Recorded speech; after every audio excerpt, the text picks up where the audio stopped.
Video for practice, promotion, and profit. Having started at my company, Couragein, and doing pitches to investors, angel investors on a big stage, there's a lot of learning to do there. And when I came to the Toastmasters groups, what I learned is I really like the learning style. You get feedback from people almost immediately about how you can improve. And I also learned that for many of us to give a presentation on a stage or in real person, kind of few and far in between. However, the internet opens up an awful lot of options for us to be able to distribute our message with YouTube or a website.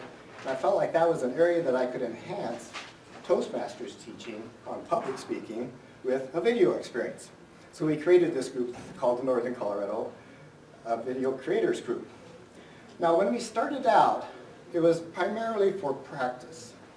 Now we were videoing our speeches at the Noonshiners group, and that was a great learning style, right? You get a chance to see yourself on screen for the first time. It's amazing what you learn about your presentation style when you get to see yourself. So we took that back to a separate group and wanted to still have that learning environment. And it was for practice. And in fact, what we did is we would set up 2 speakers each evening.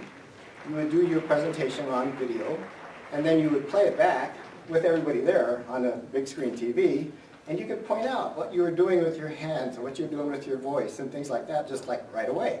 And the nice thing about video is you just do another shoot. And over the course of 3 or 4 shoots in one evening, a person would go from here to here.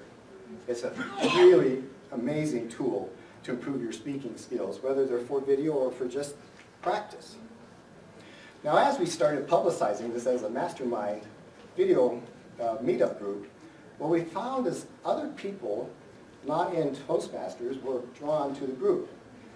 People that were interested in promoting their business. We have people that are healthcare practitioners, lawyers, people that have a website and maybe have a very active blog, but people these days want video. They want this instant gratification that video gives them, and they wanted to convert their content on their website or other place into video. So the group started evolving towards promoting your own company or yourself. Because rather than having a static picture of you on the home page, people would much rather be able to click on a video and see you. And then we took some more evolutionary steps from practice and promotion to actually profit. And now I'm collaborating with a man who has done management training. This curriculum was invented for West Point. And now I'm working with him on a business deal to provide those videos online as a subscription service, at $9.95 a month, and I get a royalty on that. So it's turned from this practice to promote and now to a profitable business for me. So what we'd like to do today is provide you some of the tools that we've learned over the last 2 years, and you can see which of those tools you might be able to use in practice, promoting, or perhaps providing an income stream for yourself. Because I'm self-learned, right? We just kind of started this thing on a whim, trying to practice, and we've evolved over time. So what we've done is we split this into 2 different major sections. One is the gadgets or the equipment that you might want to be able to use in your own either promoting, practice, or profit. And then the other part is when you're in front of the screen. What are some of the things that we've learned working with a lot of people that make an effective video presentation when you're in front of the camera instead of behind it? The other thing I'll mention is that when we started this, it was really low budget. I'm a do-it-yourselfer, and we built things. I mean, Rheid built one of our teleprompters. I don't know if they'll sell for $1,000 or $2,000, but he just showed up one Monday night with a teleprompter for our group to use. So it's a real blessing, but the group has kind of been organically grown and do-it-yourselfers. So neither of us really has professional training on any of the stuff we're going to talk about, but I think it's very practical. And it's been hands-on, nuts and bolts sort of things that we've learned. And then the other thing I mentioned is that, over the last 2 years, I've kind of acquired a lot of this stuff. We transported all this stuff from the Moose Studio, which is my basement, to here. And we loaded up Rheid's SUV with just about everything we could pack in there. And I don't know if you're more of a gadget guy than I am, but between the two of us, we've accumulated a fair number of things. Electronics. Electronics and microphones and all sorts of interesting stuff. I got caught last night because over the course of the 2 years, I've been buying little bits and pieces from Amazon and bringing it down to the studio, but I couldn't help Rheid pack it up very much last night, so my wife Karen was helping. She goes, "Where did that come from?" And more stuff was exposed that it hadn't been before. But we've learned a lot. And I must admit, I was there. And she did say, "Wow, I didn't know you had this." And Gord just kind of laughed and said, "Yeah." And I've been in that same boat. It's a bug, or an addiction, or something. Videoaholics Anonymous, we're not. So. Well, if you'll take it from here and just talk about some of the things that we've learned about equipment. Welcome to the Moose Studio mobile unit. Because that's what this is. This is what typically is in Gordon's basement when we show up on Monday nights. For me, I can tell you, every time I'm breaking down my equipment after I do a video shoot, someone will come up and they'll ask the question. But the question is, what equipment should I buy? Well, let me ask you this. What car should I buy? Right? A what? What works for you? What meets your needs? What meets my needs? Or what do I really want to do with it? I can tell you that the answer is not clear-cut. And the options that you have, if you're really in the mode that you want to video yourself, that you have a lot of different options, and some of them are not quite clear. For example, if you're wanting just to practice, these little flip cameras that came out, they're pretty awesome. And they can give you some good feed, to actually watch it and say, well, I didn't know that I keep my pocket in my hand all the time.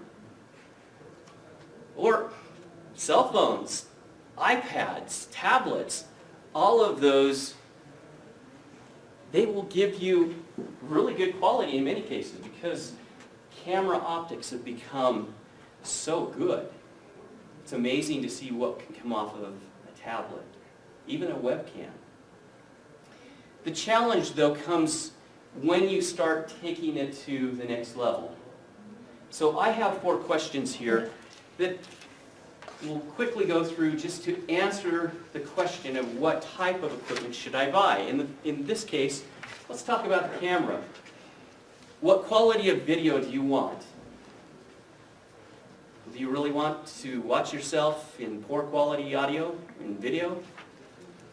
It's hard enough watching yourself without having something that's, well, maybe it would be easier for you just to say that, that's so blurry, I don't know what I'm doing. But in this case, video quality has reached a point that is very inexpensive. Video is omnipresent.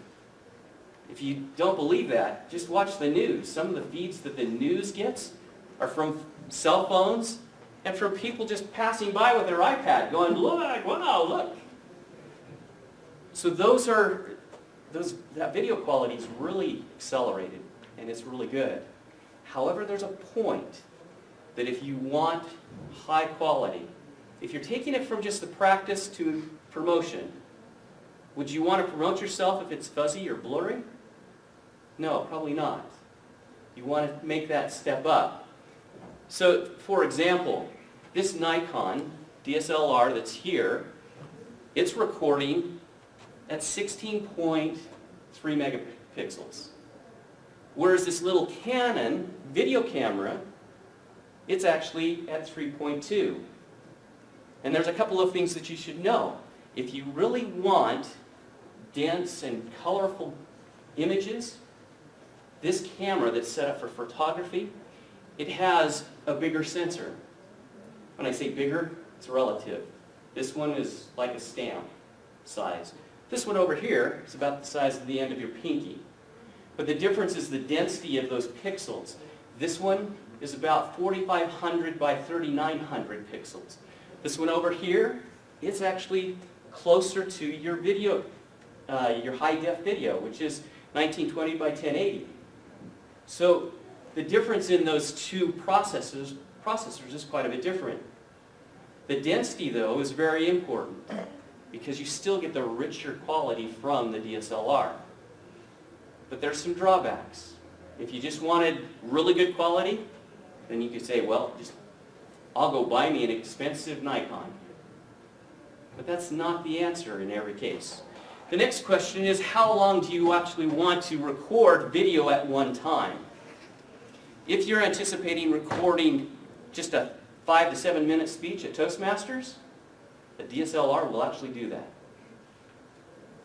But if you're trying to record a whole presentation, 45 minutes or longer, then you've got some different challenges. Most DSLR cameras have a limit. They'll say from 15 to 18, sometimes 22 minutes is the maximum recording time that you get on a DSLR camera. The challenge is your speaker typically doesn't stop. Excuse me, let's stop and I will restart my recording. If you are the one that just set it up in the back and trying to capture yourself, it doesn't tell you when it goes off. It just goes, it stops recording. Take this camera, though, the Canon that is made for video, it will actually record forever. If you have 2 slots in it, you can actually trade those SIM cards. They give you the capability to record for a long time.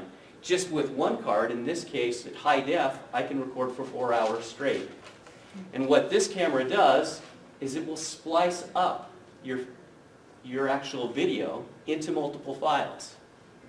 There's some differences that transpire with the cameras as well to keep in mind, but remember if you are doing what I do, I set up a camera in the back of our Toastmaster meeting and just let it run the whole meeting. The video camera works great for that. Now there is a difference as well for quality on the Nikon. Even though you get the richness, this Nikon has to do compression. Because it's now saying, oh, I'm in video mode, I can only record at that lower resolution. Everything else I basically have to scrap. And then I have to condense it and compress it.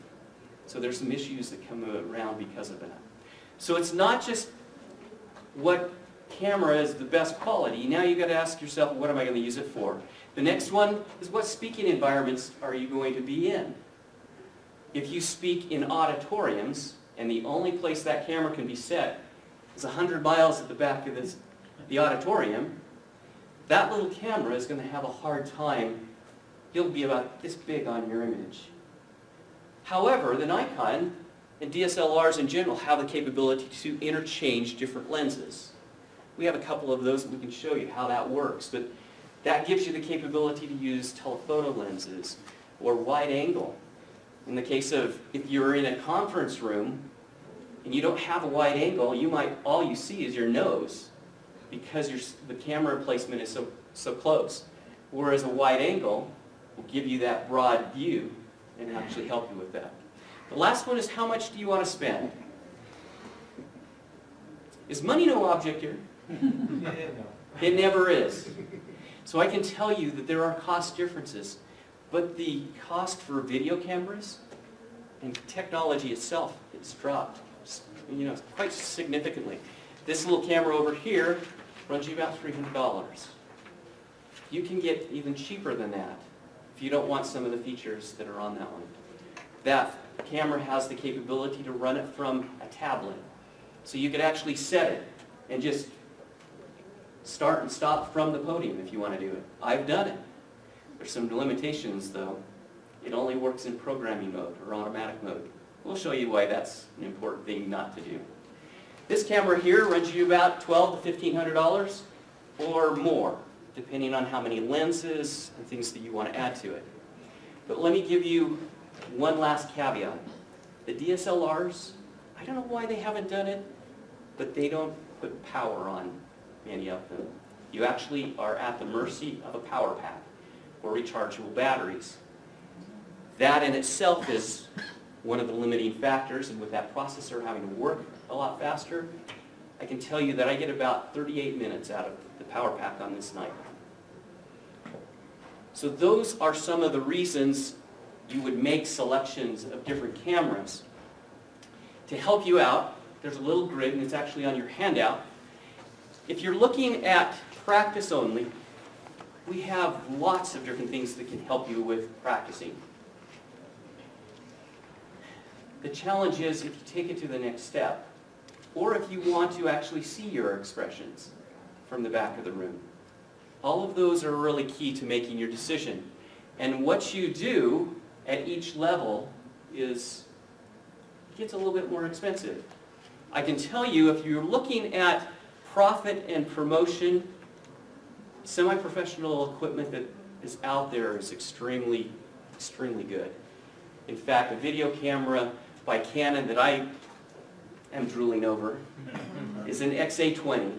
It gives you the capability to have interchangeable lenses, but it also gives you that unlimited length of time for recording, all of those things, plus pro audio stuff that comes into it. So let me go to the next step here and just say, these are 5 features that you absolutely want in no matter whatever camera you're going to be purchasing when you take it from just practice to promotion. External sound input, what you see in front of you is actually using external sound. And we're going to play a couple of little clips to give you some ideas why this is the case. Being able to set the audio as an input level is another important thing. White balance, we'll show you some good examples why auto sets really cause problems. The ability to turn autofocus, we've got some great footage of that. You could say we've had tons of experience in the professional arena, haven't we? Because we've learned by making mistakes. And the last one is being able to set aperture settings. Those are all key things, especially if you are a presenter or in a speaking environment, because of some of the things you'll see in our videos. So I'm going to show the first one. You almost feel like a politician speaking out about freedom and liberty. So these are DSLRs with just the internal mics.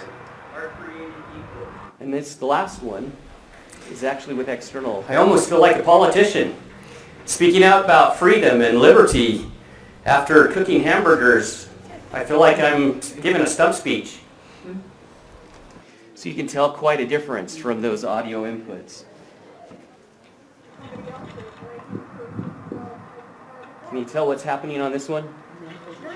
This is autofocus on a DSLR. And that camera is actually trying to figure out what it should be focusing on. And the flag in the back was actually making it reset. Doing your parallel and did people on the See if you can figure out what's wrong with this one. And then workshop, that's what I think is the evolution, because then you get to share it with people. It's a little bit harder to see on the big screen, but every time she moves her Actual hand, presentation, but I think it still will help. this one is pretty So with obvious. that, oops. Did you see what happened? Just to confirm. This Yeah. is auto white balance on. So as soon as she turned on the overhead projector, everything goes dark. This is taking a camera that was set for white balance in another room and shooting it in another one. Do you see the difference in the quality?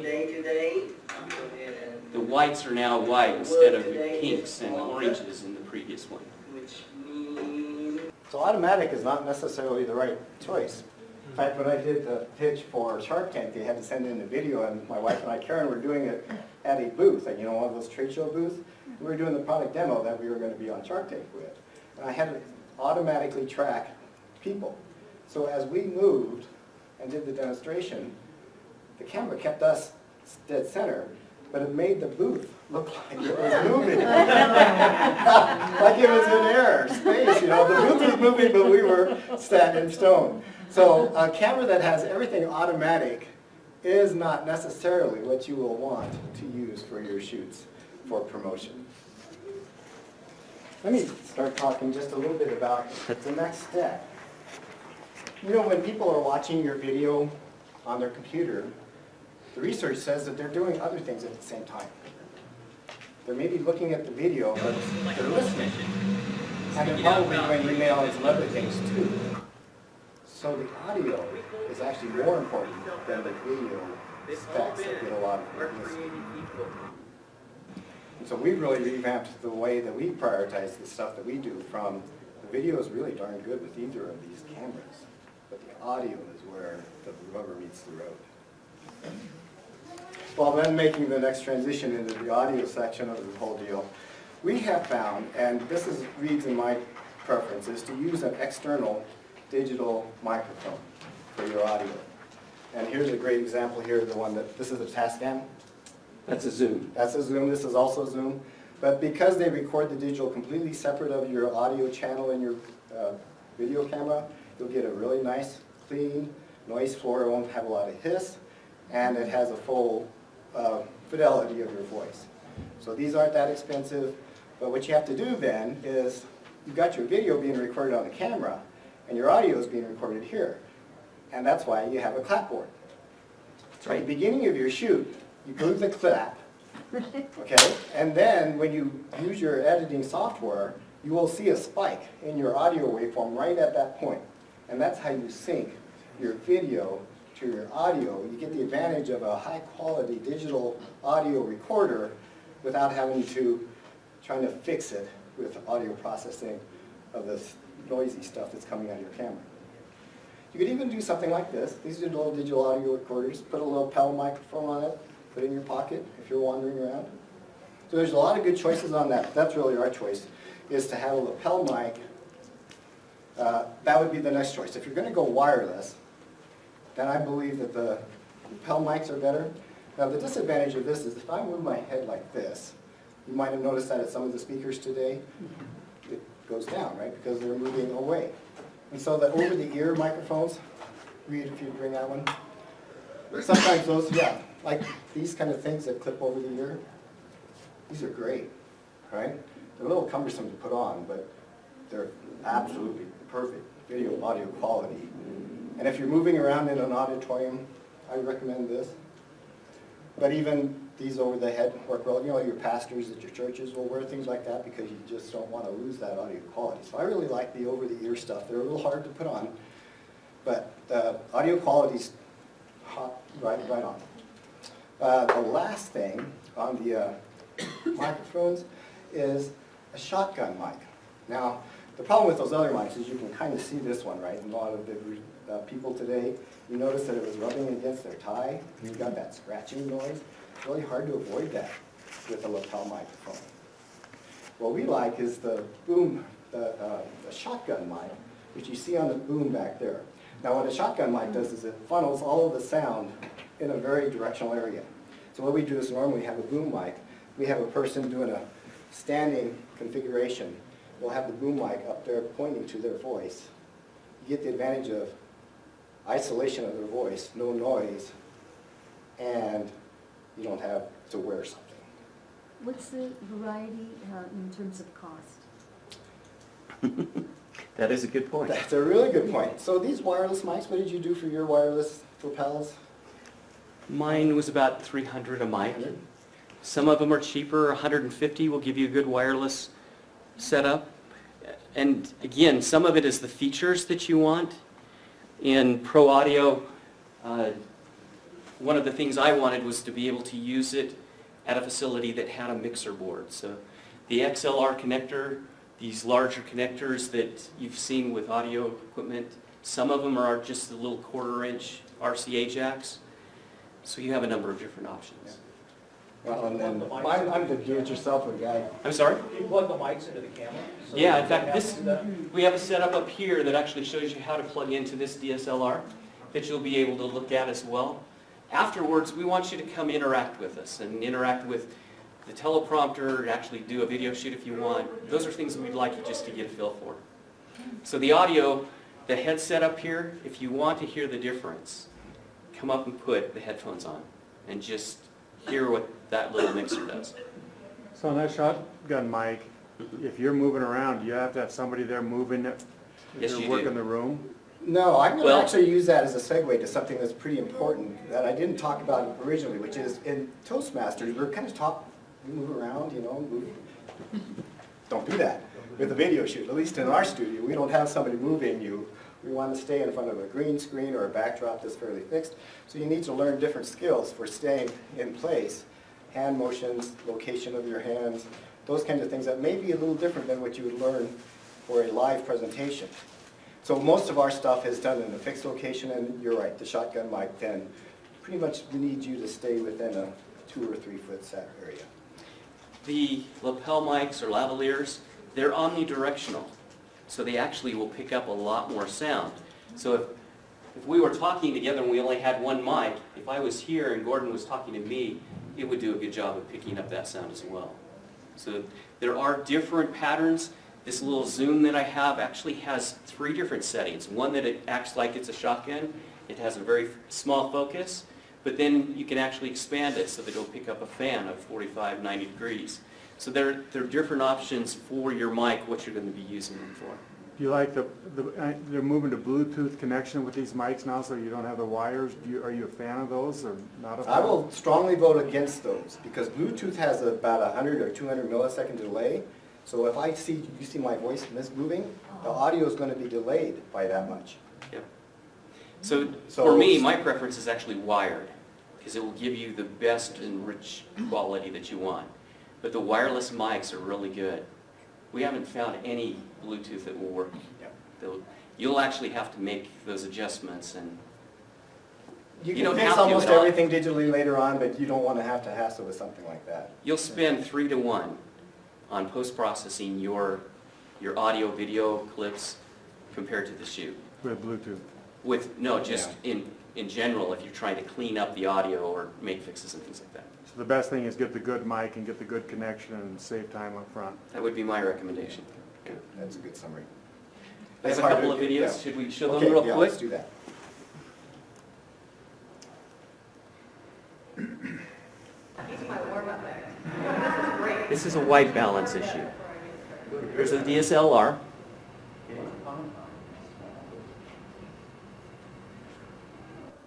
He's my warm-up act. This is great. Gets you warmed up before I get started. We good? Try it one more time. This is with external Once upon a audio. time in a small village.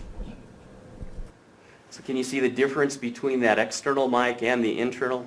Much richer sound. You can actually make it very present. In this case, the woman had a wireless lapel mic on. It sounded like she was right there in it. So when you're doing a mic like that and you're trying to record and also work over a PA system, can you get a mic that does both things, or do you have to have 2 mics? So it's a good question. You typically would have to use 2 mics unless you have a device that can plug in to that mixing unit. And that's why I purchased this Zoom, because I have the capability to do that. Some of you might recognize this person on this one. Tell us what's wrong with this mic, or this set. Whee, Lordy, it is a beautiful day outside today, and I'm happy to be here. My name is George Beck, and I own a nice little ranch back up against the base of the Bighorn Notice Mountains. when we caught how hot And it on was that ranch, to bring it I down. raise Texas Longhorns.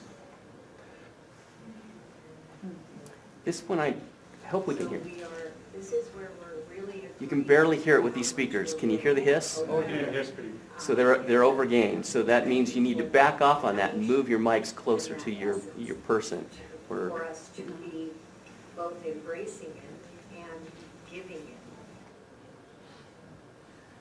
The other thing about many cameras will have auto gain on your audio is when nothing's happening, it's high gain.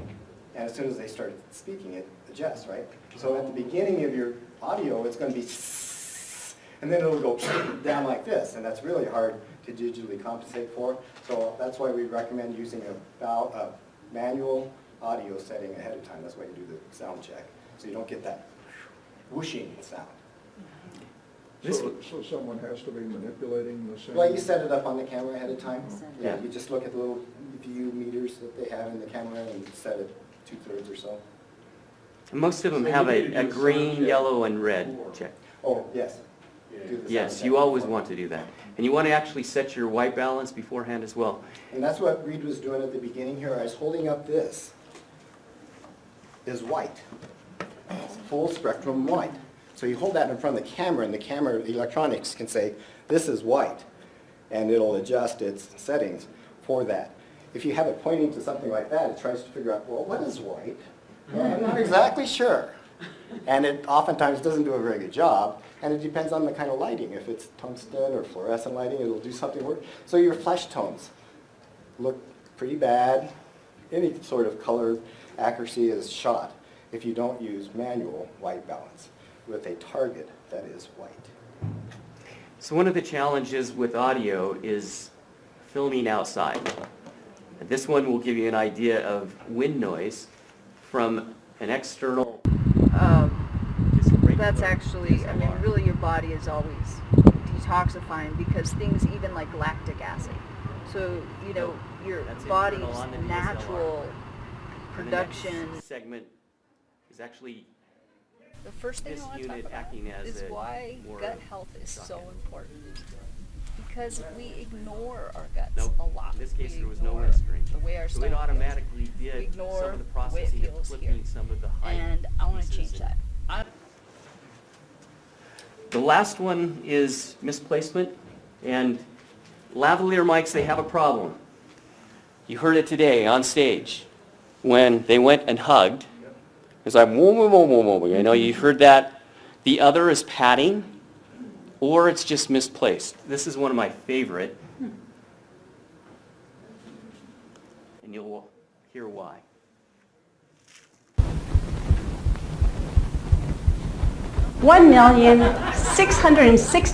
1,660,032 inches. Notice how it increases. 136,034 feet. 34.17 kilometers. 26.2 miles. She is alive. When I got this video afterwards and I started editing it, I just had to smile. This was her first contest speech that she had given. Now there's a couple of things. First is that she had clipped it onto her sweater. So she was getting scratching noise because her sweater was moving very easily. But the other was the mic was directed right at her. And so it was actually sitting on her blouse, pointing to her heart. And you could tell that she was nervous. So one of my favorite bloopers, if you will, or clips from, but shows you the difference, the challenges that you can have with some of our mics. Well, let's move on to the stuff when you're in front of the camera. It's easy to really get stuck in the technology side, but we'll make this point later on. It's your personal presence on the camera that's more important than the technology. So we've come up with a variety of things that we've learned when you're in front of the camera. The first thing is how you want to set up your studio. So we have green screens where you can use chroma key replacement to put a picture of the aspen trees or something like that later on with your video editing software. We have a black screen and a white screen, and yesterday I bought a tie-dye screen. So it gives you a variety of what you want to do, but your clothing should match what you want to wear, what you want for the background. Okay, so green screen, you don't want to wear green, right? Because it'll block you out just like it did the green. So you want to avoid anything if you're using the green screen that has any semblance of green. And it's actually interesting, ladies will wear jewelry that have some green in it, not realizing that. So we have to get that out because otherwise the jewelry is going to shine right through the background. So just be aware that your clothing needs to match the background. If you're doing a black background, I don't want to wear a black jacket. I'll just kind of blend into the black. And if you're wearing if you're doing a white background, try to avoid cream and white because you're just going to blend in. And I'll make a second point about white is that it's horrible for the cameras. So just avoid white altogether. In fact, if you're a good photographer, you can deal with it. But if you're like us, boy, it It's makes hard. life hard. In what way? It just throws off any of the programming of the camera. If you set your white balance and do everything manual, that's your best option. So a white shirt with a blue suit would be bad? Well, let me No. keep going. Yeah, go So then, we found that solid colors like this are really good with a black background or anything like that. You know, Rheid's shirt would be very nicely done. What you don't want to do is anything that has patterns, Especially lines. lines. When you compress this and show it on YouTube, it's going to be ugly. It'll start doing weird stuff to you guys. They you call want it moire effect. more ray effects, because you're digitizing an analog signal and it just gets really awful. Now, the other thing for guys is your ties. So you don't want to, this tie is probably okay. Broad stripes, right? This one, not so much. I would stay away from What anything you'll that see has is side it will details. actually take on some different colors and act like it's moving. Maybe you've seen that in somebody doing a presentation and they put it on a big screen, or they actually shoot it with a high def and put it on TV that's not high def. That's where you'll So see be it. careful about anything that has a lot of fine lines. So you're. And you have an example of that with the. I do. We don't have time to show that video, but in this case, it's actually the lines of the house that give that effect because of the compression. So it's not just your clothing. Just know that your background or what you're shooting at can actually cause that effect as well. Another thing to notice is that, you know, computer monitors are not very accurate for color. They vary all over the map, so if you're doing something that has a lot of skin exposed, you may not be very happy with the way that turns out. And for us guys that maybe have bald hair or shiny skin, go ahead and put some powder on, because you get in front of these brighter lights, makeup or something like that will knock off that shininess that you don't want. If you're wearing glasses, you know, that light will cause a reflection off your glasses. So if you don't have to wear glasses, I would recommend not. We can turn off that light and just do the side lighting if you need to wear the glasses. But it's another thing that you want to consider when you're choosing your clothing. Audio, real quick. Which part? Something that you want to do when you're in front of the camera. So we've talked a lot about the equipment and being behind the camera. When you're in front of the camera, when you start, smile and hold that smile for 2 seconds. And when you end, don't be like us Toastmasters in clubs, that we're saying thank you very much as we walk off stage. Because you want to give that 2 seconds at the end. That helps you with editing. Another aspect is about retakes. And because video is... Before you go to that, I You want to do one make more? a few more comments, which is those microphones are darn sensitive. That's right. And, you know, in your live environment, you can kind of get away with some of these kinds of things. My, oh my, they will really show up. So drink the water ahead of time. Be conscious of any kind of those little clicky things that you might do, and have other people do that pre-screening for you. And the other thing I would want to mention is that when you're doing a still, your hand location is really important. So we tend to want to have your elbows above the framing of it. If you go to something like this and then you bring your hands back up, it looks odd. Your hands are like appearing out of nowhere. So practice ahead of time what you like to do with your hands. Some people do this, that's not so good. Definitely don't do this, any kind of a clenched fist kind of a thing. Stay away from that. You see most people will have an open hand sort of a movement. A lot of this, don't do this. What happens when you do that into a camera lens, the hands get bigger. So, well, if you really want to make an impact, you know, that will do it. The fist is going to look like this big when it's really supposed to be about this big. It's just the way the lenses work. So that'd be good for like showing a fish. If you were trying to demonstrate a fish caught, there you go. Your fish is this small, but when you want to... This is the fish that I caught, yeah. And the other thing I find is that oftentimes I tend to rock. I don't know if it's from when I was raising my babies, but if I'm in front of the camera, I tend to go like this. Not good. So I use a stool. I'll most often sit on a stool to kind of keep my butt plastered and move my feet like this. For men, this is especially more better. Better, it looks better on the screen to have a man with the shoulders at about a 45-degree angle. And then when you make a transition in your presentation, go like this. Like we do in Toastmasters, where you might move to a different place on the stage. You can't do that here, but if you just do this, and then do this, it's a nice tool for getting that transition, but not violating the kind of the conventions of video. So we've included a lot of material on your handouts, a lot of suggestions that we have found have been helpful. We wanted to give you the chance to actually stand in front of a teleprompter and try using the teleprompter. My first night at the Moose studio was trying to use a teleprompter. And I can tell you that it's unnatural, you fight it, and it is just really hard. At first I thought it was kind of demoralizing. It was like, man, I can't even talk. So if you see someone giving a newscast on TV, you can tell that they've done this for a long time. But after 2 or 3 times, you'll get to the point that you pick up on it, and then you realize that you sound canned.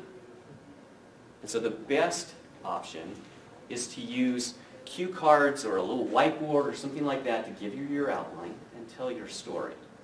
So we'll give you the chance to stand in front of a teleprompter, see how that works. Just as one item that you need to know, when you're doing video, if you screw up, just stop. Don't move, don't do anything, and just start over at the start of the sentence where you messed up. We'll show you a quick little video on green screen, and you can see where I make that mess up. But I did a simple edit to this to show you how simple it is to take that mess up out. So we'll show you that, Gordon, then you'll conclude, and then we'll be done.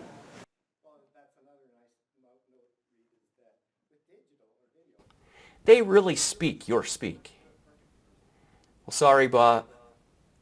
Sorry, Tom, that doesn't work for me. Well, Wednesday doesn't? Well, I wish it would, because I think you'd like these guys. They really speak your speak. Sorry, Tom, that doesn't work for me.